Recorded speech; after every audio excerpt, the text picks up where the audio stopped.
gynécologique. Là aussi, on ne fait pas souvent, on fait pas souvent dans notre pratique courante, mais il faut quand même le signaler, c'est la percussion. Donc la percussion peut voir qu'il y a du liquide avec une matité des flancs.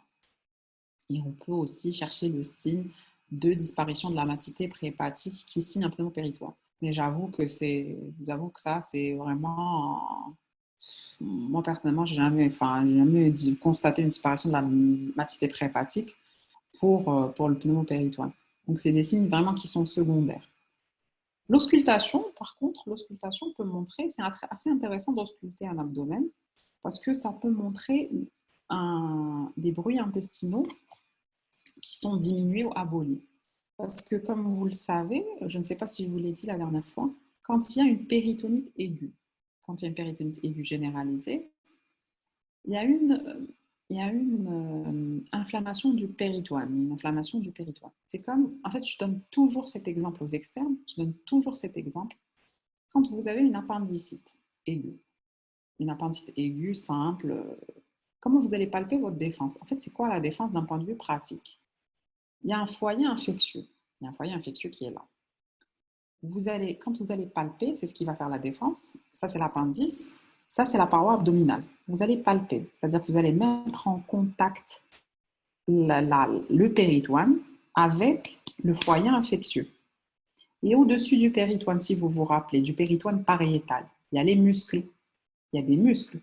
Il y a des muscles de la paroi antérolatérale de l'abdomen, en l'occurrence le petit oblique et le grand oblique à ce niveau-là. Et le patient, en fait, quand il y a de l'irritation, c'est comme quand on est électrocuté. Le muscle, il va se contracter. Donc, c'est ça qui va donner la défense abdominale. Vous allez sentir une contraction du muscle si vous mettez au contact. Le muscle avec le processus infectieux. Dans la péritonite aiguë, généralisée, pas localisée, par exemple perforation d'ulcère qui a traîné, etc., là, le liquide est dans tout l'abdomen. C'est ce qui va faire que le muscle est contracté. C'est ce qui va donner la contracture au maximum ou bien une défense généralisée. C'est-à-dire, elle est diffusée à tout l'abdomen. Deuxième signe qui signe l'irritation péritonéale, c'est l'intestin qui se fige. L'intestin, parce qu'il y a l'intestin, il y a la séreuse. Comme je vous l'ai dit, c'est du péritoine, la séreuse. Et par la suite, à l'intérieur, il y a la musculeuse. La musculeuse, c'est du muscle. Donc, l'intestin, suite à de l'irritation péritonéale, donc il y a du liquide dans tout l'abdomen, à côté de l'intestin, etc., et bien l'intestin, il va réagir aussi comme la paroi de l'abdomen, comme la défense, comme la paroi, quand elle se contracte, et bien l'intestin, il va réagir, il va se contracter. Il va se contracter, et c'est ce qui s'appelle ileus réflexe, c'est-à-dire que il y a une occlusion en fait intestinale, puisqu'il y a un arrêt des matières et des gaz. Mais ce n'est pas dû à un obstacle, c'est dû à un intestin qui se fige. Alors, il faut savoir que le toucher rectal, on revient à ça, ça peut donner une douleur dans le cul-de-sac de Douglas. Et pareil, là aussi, ça c'est ce que vous répondez dans vos QCM, il faut cocher ça, cri de Douglas. Mais en pratique, franchement, en pratique courante, j'ai dû examiner genre 3 4 cris de Douglas réellement, où le malade a été touché, il y a eu un toucher rectal dans les règles de l'art, donc on ne lui a pas fait mal, il y avait de l'anesthésiant, de l'axylogel, etc. Et il y a eu un authentique cri de Douglas. Mais sinon, c'est assez rare. Donc ça, c'est les examens cliniques, clinique où on a énoncé les signes fonctionnels. Il faut toujours respecter le plan dans vos têtes, même quand vous serez résident, quand vous aurez des présentations de malades, etc. Il faut toujours respecter ce plan. Examen clinique, signes fonctionnels, signes généraux, signes physiques. Toujours dans cet ordre. Pour ne pas, même quand vous présentez à la visite ou un patient, vous le faites dans cet ordre-là. Et par la suite, bien sûr, on passe aux examens complémentaires. Donc, les examens complémentaires, dans les péritonites aiguës généralisées, en fait, le diagnostic, il est dans la forme typique de l'adulte jeune, il est le plus souvent clinique, il faut le dire. Mais les examens complémentaires vont trancher chez les sujets qui sont âgés, qui sont tarés, chez qui l'examen clinique n'est pas clair. Et aussi, les examens complémentaires ont un deuxième intérêt, c'est en fait, c'est une recherche, un diagnostic étiologique. C'est-à-dire qu'on n'est plus à l'ère en chirurgie, enfin du moins j'espère, on n'est plus à l'ère nhel ou nchouf. On n'est plus à l'ère, et je ne suis pas du tout d'accord avec ça. C'est-à-dire, ouais, je vais ouvrir et je vais voir au bloc. En fait, en chirurgie, réellement, il n'y a pas d'improvisation, c'est très carré. Donc, on doit aller avec des hypothèses diagnostiques, même si je dois en avoir deux. J'en ai quatre, je fais mes examens complémentaires, j'en ai deux, et j'opère le patient avec ces deux diagnostics. Mais, c'est-à-dire, parce que si j'évoque les deux diagnostics, j'ai deux éventualités. Est-ce que je fais ça? J'ai un plan B, j'ai un plan A, un plan B, je prépare le matériel, je me prépare dans ma tête, enfin tout. Je prépare le patient s'il doit avoir une stomie. Je ne sais pas si vous savez ce que c'est une stomie. C'est une poche d'une manière dans le langage courant. C'est-à-dire que le patient, en fait, stomie, ça veut dire aboucher à la peau, un segment du tube digestif. Il y a des patients qui ont une colostomie. Donc, du coup, les matières vont sortir à travers une poche. Il y a des malades qui ont une iléostomie. Le suc intestinal va sortir par une poche. Il y a des malades, et aussi donc des stomies, ce qu'on appelle de décharge, il y a des stomies d'alimentation. Exemple, gastrostomie d'alimentation. Donc là, c'est plutôt pour alimenter. Le malade va avoir de la nourriture qui est mixée. À l'étranger, c'est des préparations, c'est pas de la nourriture mixée. Mais c'est pareil, hein, d'une valeur nutritive, c'est pareil. Donc le patient va prendre des seringues de gavage et va s'alimenter par la gastrostomie d'alimentation ou jéjunostomie d'alimentation. Par contre, l'iléostomie, c'est des iléostomies de décharge, c'est-à-dire que c'est en court-circuitant le tube digestif ou en mettant le patient en stomie. Mais bon, ça, c'est pas le sujet. Mais je tenais à vous dire ça parce qu'il faut préparer le patient. Il faut lui dire, ouais, tu vas avoir une poche. Une poche. C'est pas évident de dormir. Je vais me faire opérer, je dors, paf, je me lève, je me réveille avec une poche que je vais probablement garder plusieurs mois, plusieurs années ou probablement toute ma vie. Donc psychologiquement, il faut préparer le patient et aussi se préparer à l'éventualité diagnostique. Donc on revient à nos moutons, je sais, je parle beaucoup. Donc les examens complémentaires, tout d'abord, on a les examens biologiques. Quand on a une péritonite aiguë, je vous ai dit, c'est de l'inflammation. On peut avoir une hyperleucocytose. En général, quand l'hyperleucocytose est là, elle est à plus de 15 000 de blanc, à plus de 15 000. C'est-à-dire, on tourne à 19 000, parfois 26 000, 20 000, on parle jusqu'à 30 000 de blanc, hein, 30 000 de globules blancs dans les péritonites aiguës généralisées. Il y a aussi, là, je n'ai pas noté, malheureusement, je ne sais pas pourquoi ça a sauté, il y a aussi la CRP, la C-réactive protéine. Et franchement, on ne la fait pas pour tous les patients, il ne faut pas la faire pour tous les patients parce que ça coûte cher et quand on en a besoin, c'est compliqué de ne plus trouver de réactifs, ça nous arrive souvent. Donc, il ne faut pas la demander pour tous les malades, mais quand vous avez un doute sur une inflammation, ça peut franchement vous aider, la CRP, la C-réactive protéine. Donc, en général, c'est une CRP qui n'est pas, c'est pas une CRP à 20, hein, péritonite. C'est une CRP qui sera supérieure à 6, ça c'est sûr, mais ce sera une CRP à 180, à 200, parfois à 300. Donc, la CRP, c'est un moyen, enfin, c'est un examen biologique qui est intéressant. Pareil, le patient, on a dit, peut avoir un faciès, enfin, des troubles hémodynamiques, etc., des troubles hydroélectrolytiques, donc, qui sont dus à la déshydratation et à l'hémoconcentration. On fait une urécréate pour évaluer la fonction rénale, parce qu'il peut y avoir une insuffisance rénale fonctionnelle qui s'installe. Et si on peut, et ce qui est idéal, il faut faire des gaz du sang, une gazométrie pour voir le pH du patient, l'acidose, s'il y a de l'acidose métabolique, qui sera en faveur du diagnostic d'irritation péritonéale. Pareil, le patient, bien sûr, si on a une arrière-pensée de le préparer pour une intervention, une arrière-pensée de l'opérer, eh ben, je vais en profiter pour faire un groupe sanguin, un résus, une crasse sanguine et compléter une glycémie pour compléter mon bilan préopératoire. Donc, pour les examens complémentaires, ça c'était la biologie. Pour l'imagerie, on le fait actuellement, même si l'ASP il a de moins en moins de place aux urgences. Mais l'ASP, franchement, dans le syndrome péritonéal, il est utile. C'est-à-dire qu'on peut trouver un pneumopéritoine. Ça ne veut pas dire qu'on le trouve. Un ASP où il n'y a pas de pneumopéritoine ne veut pas dire que ce n'est pas une péritonite. Ça, j'ai envie que vous intégriez ça. Intégriez ça. Ça ne veut pas dire. Le scanner est supérieur largement à l'ASP pour retrouver un pneumopéritoine. Un pneumopéritoine, c'est quoi? C'est de l'air dans la cavité péritonéale. L'air, il existe, mais à l'intérieur des organes, c'est-à-dire dans l'intestin, dans l'estomac, dans les organes creux, dans le côlon, dans le rectum suspéritonéal. Et en fait, une perforation de cet organe va donner des bulles d'air qui vont se mettre dans les zones, l'air, et ben, il va monter dans les zones supérieures quand on est debout, en fait. Il va monter dans les zones déclives et supérieures, et notamment les coupoles, sous les coupoles diaphragmatiques. Donc, c'est ce qui va donner un pneumopéritoine. Donc, le pneumopéritoine, il peut être à gauche, il peut être à droite, il peut être bilatéral, il peut être des deux côtés.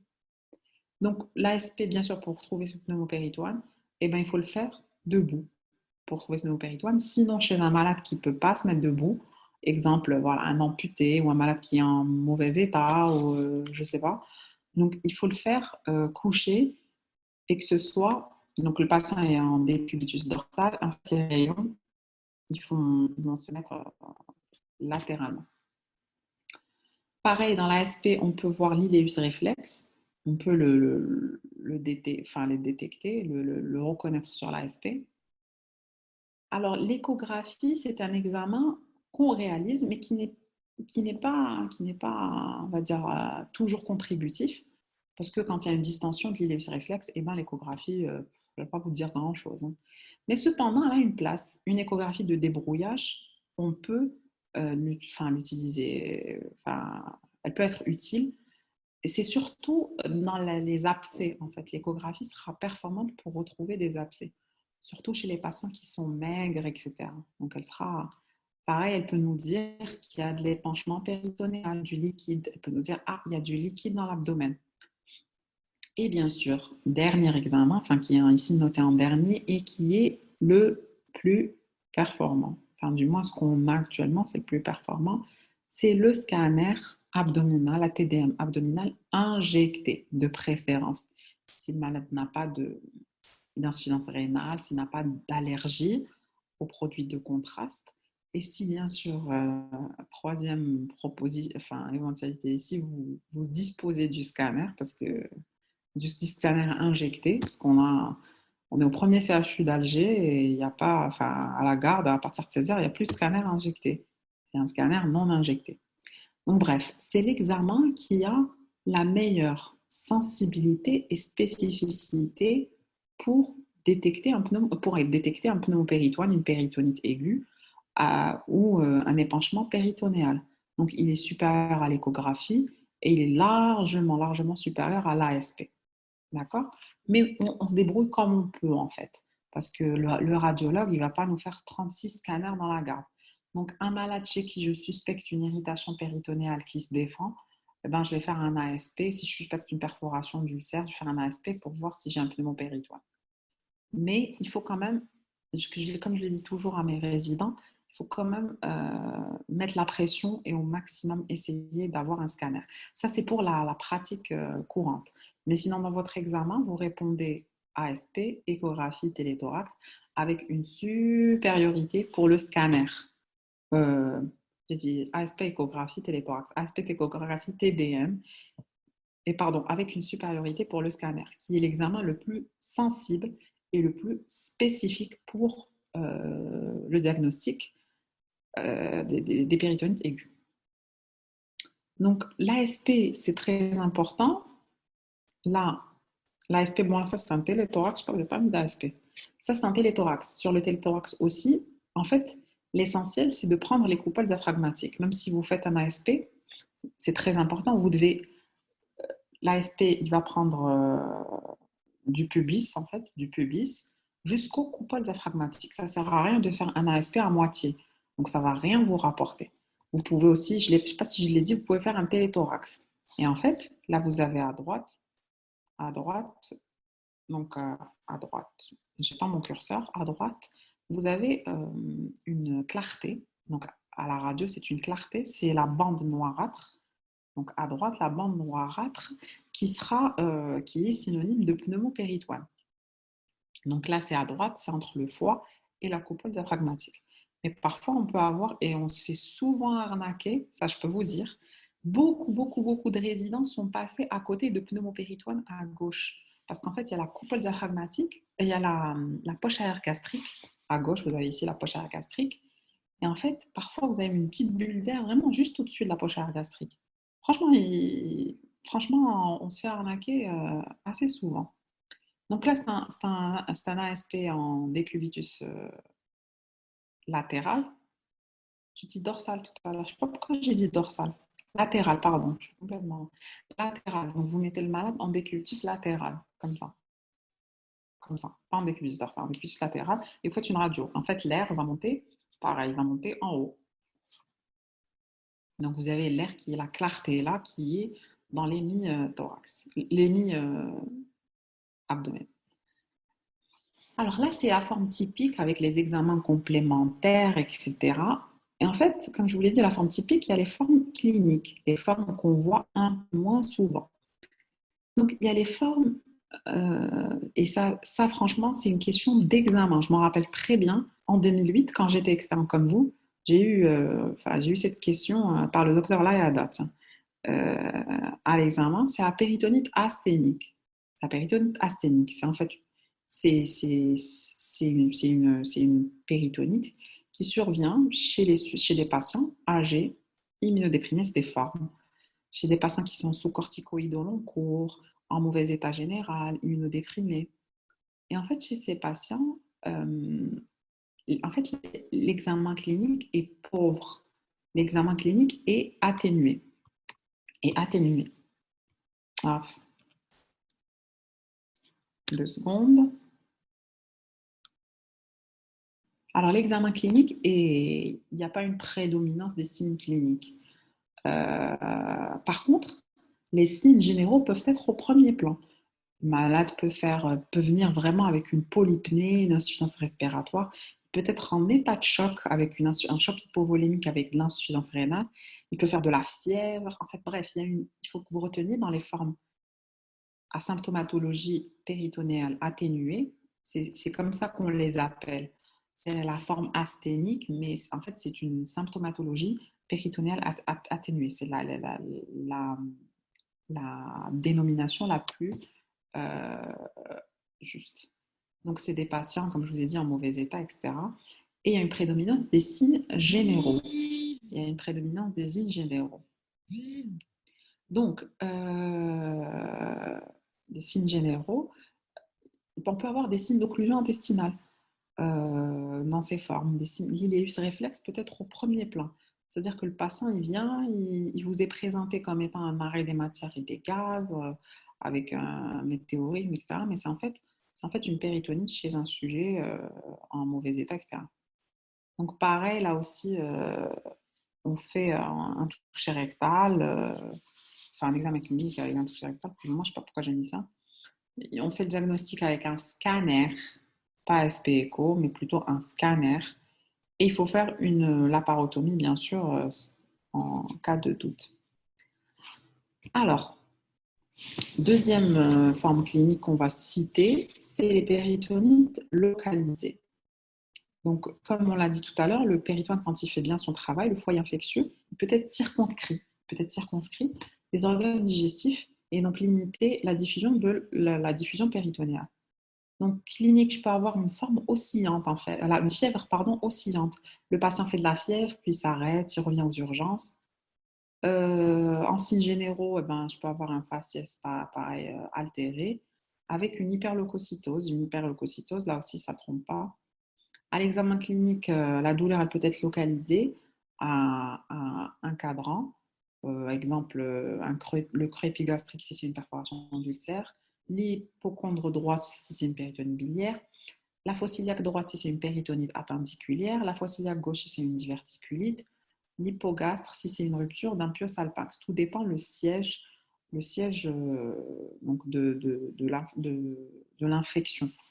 Donc là, c'est pour les péritonites localisées. Donc là, pareil, c'est pas, il faut aller se précipiter pour aller opérer. Donc, je crois que c'est les deux dernières, les avant-dernières plaques avant le traitement, qu'on va bientôt finir.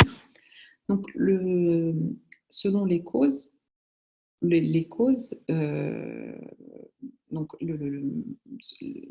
va donner des tableaux cliniques et aussi diagnostiques. Donc, exemple pour la perforation d'ulcère gastro-duodénal. C'est la question typique que vous allez avoir à votre examen. Enfin, vous pouvez avoir. En fait, c'est une perforation d'ulcère gastrique ou duodénal, pardon. Une perforation gastrique ou duodénale. Et en fait, duodénal le plus souvent, mais ça siège au niveau le plus souvent. Alors, c'est la forme typique, c'est la face antérieure ou supérieure du bulbe duodénal. Ça ne veut pas dire que récemment, il y a 2-3 jours, ma collègue a opéré une perforation postérieure du duodénal, une perforation d'ulcère postérieur qui n'était pas bouchée. Et en fait, voilà, ça existe. Le plus souvent, c'est la face supérieure ou antérieure du bulbe. Alors, cliniquement, le patient a des antécédents d'épigastralgie ou il a des antécédents de gastrite connus, c'est-à-dire qu'il a fait une fibro, ou il a des antécédents d'ulcère connus. Il y a une notion de prise d'AINS au long cours. Le patient signale une douleur épigastrique en coup de poignard au début et par la suite qui va généraliser. Alors le diagnostic, le pneumopéritoine est présent dans 50 à 75% des cas. Donc c'est ça qui va aider un peu le diagnostic. Alors j'ai envie de dire, le pneumopéritoine est présent dans l'ASP, mais aussi surtout dans le scanner. Il est plus sensible et spécifique, mais parfois l'ASP seul peut montrer le pneumopéritoine. Deuxième diagnostic, c'est la péritonite appendiculaire. Donc, elle peut être généralisée d'emblée, ou bien, c'est une péritonite en un temps, ou bien rompre après rupture secondaire d'un abcès. Donc, ce sera une péritonite en 2 temps. La clinique, c'est souvent un patient jeune, parce que la forme la plus fréquente, souvent, c'est l'apanage des jeunes patients, même si l'appendicite chez le sujet âgé existe, mais c'est rare. Donc, la forme typique, c'est le patient jeune, c'est une douleur de la fosse iliaque droite. J'ai un point douloureux de McBurney positif. C'est souvent accompagné de vomissements. La fièvre, par contre, elle n'est pas à 39-40, quoi. Elle est à 38, parfois 37-8, un fébricule. Donc, la clinique, c'est surtout l'hyperleucocytose et surtout l'échographie qui fera le diagnostic parce que l'abcès appendiculaire ou la péritonite localisée, l'échographie peut faire le diagnostic assez aisément. Alors, on peut avoir des perforations de l'intestin grêle, du jéjunum et de l'iléon. Ça peut être l'apanage des tuberculoses, maladie de Crohn, de l'infarctus mésentérique, d'un volvulus, d'un traumatisme, une plaie pénétrante. Donc là, pareil, je peux avoir des douleurs abdominales, des troubles du transit, tout dépend de la pathologie. Et là aussi, je peux avoir l'ASP, un pneumopéritoine l'ASP, je peux avoir une échographie qui me dit ça, mais encore une fois, c'est surtout le scanner qui va faire le diagnostic. La péritonite colique, par perforation du côlon, donc le côlon peut être perforé après une perforation sigmoïdienne, diverticulaire, peut être perforé aussi par une occlusion, si j'ai une occlusion intestinale au niveau du sigmoïde, du côlon gauche, du sigmoïde, du haut rectum, et ben, ça va gonfler au-dessus, ce qui est en amont. Ça va gonfler. Et en fait, au niveau du cécum, il y a la valvule de Bowen. La valvule de Bowen, elle est le plus souvent continente, c'est-à-dire qu'elle ne va pas laisser passer l'air vers le haut, vers l'intestin. Donc la valvule de Bowen sera continente et en fait, ça peut donner des perforations cécales. Donc l'air n'a plus où passer, donc ça peut donner une perforation du cécum suite à une occlusion du côlon gauche. Ça, je suppose que vous l'avez fait dans votre cours. Donc la péritonite colique, elle peut être d'origine diverticulaire, cancer colique, sigmoïdite, exceptionnellement fécale, même si c'est décrit dans la littérature. donc un fait calme qui va pareil provoquer une occlusion et donner une perforation. Donc c'est une pectorine stercorale. Le tableau septique est assez prédominant parce qu'en fait les germes sont déjà présents. Donc il y a les signes et parfois on peut avoir même des signes de choc assez rapidement. Donc pareil, là aussi je vous dirais que c'est le scanner qui va donner le diagnostic. La péritonite d'origine génitale. Donc là c'est un contexte de salpingite, de perforation utérine. C'est une femme en période d'activité génitale, ne pas toujours penser à faire le toucher vaginal, qui peut parfois vous donner des signes d'infection, montrer un doigtier fétide, etc. Et souvent, le diagnostic est assez compliqué hein, dans les péritonites d'origine génitale. Et la malade se retrouve très souvent au bloc sans avoir de diagnostic dès le départ. On termine avec les péritonites biliaires, c'est dans les cholécystites évoluées, etc. Donc, c'est souvent l'échographie qui fait le diagnostic. Là, c'est une particularité, j'ai envie de vous dire, c'est la péritonite post-opératoire. Alors, la péritonite post-opératoire, c'est quoi? Juste une petite précision pour que vous le sachiez. Donc, en fait, c'est une péritonite qui survient après une intervention chirurgicale. Et en général, c'est quoi? C'est à cause d'une désunion anastomotique. C'est-à-dire qu'il va y avoir une désunion de l'anastomose. Il va y avoir une fuite. Parce qu'en fait, en général, quand on opère, on peut faire une résection, je coupe et je rétablis le tube digestif. Donc, je fais une anastomose. L'anastomose peut, ce qu'on appelle, lâcher. Lâcher, c'est-à-dire qu'il n'y a pas de cicatrisation pour diverses causes. On ne va pas rentrer dans les détails. Pour des causes générales, locales, pour des causes techniques parfois aussi. Donc, il peut y avoir un lâchage anastomotique, une désunion de l'anastomose, et là, ça donne ce qui s'appelle une péritonite post-opératoire. Et en fait, ça peut être... c'est pareil, le diagnostic, il est souvent assez compliqué, surtout si on ne surveille pas son malade, ce qui est une chose qui n'est pas bien du tout. Il faut surveiller ses malades, être avec eux, les examiner en pluri-quotidien. Et donc, c'est souvent le scanner qui fait le diagnostic, mais parfois, c'est des signes évidents. Et le pronostic est souvent réservé, surtout chez les patients âgés. On va arriver au traitement. Donc, la prise en charge d'une péritonite aiguë généralisée est tout d'abord, c'est une urgence de réanimation, c'est une urgence médico-chirurgicale. C'est-à-dire, si vous allez au bloc directement sans réanimer votre patient, ça n'a strictement aucun intérêt. Le patient aura un taux de mortalité qui peut franchement augmenter.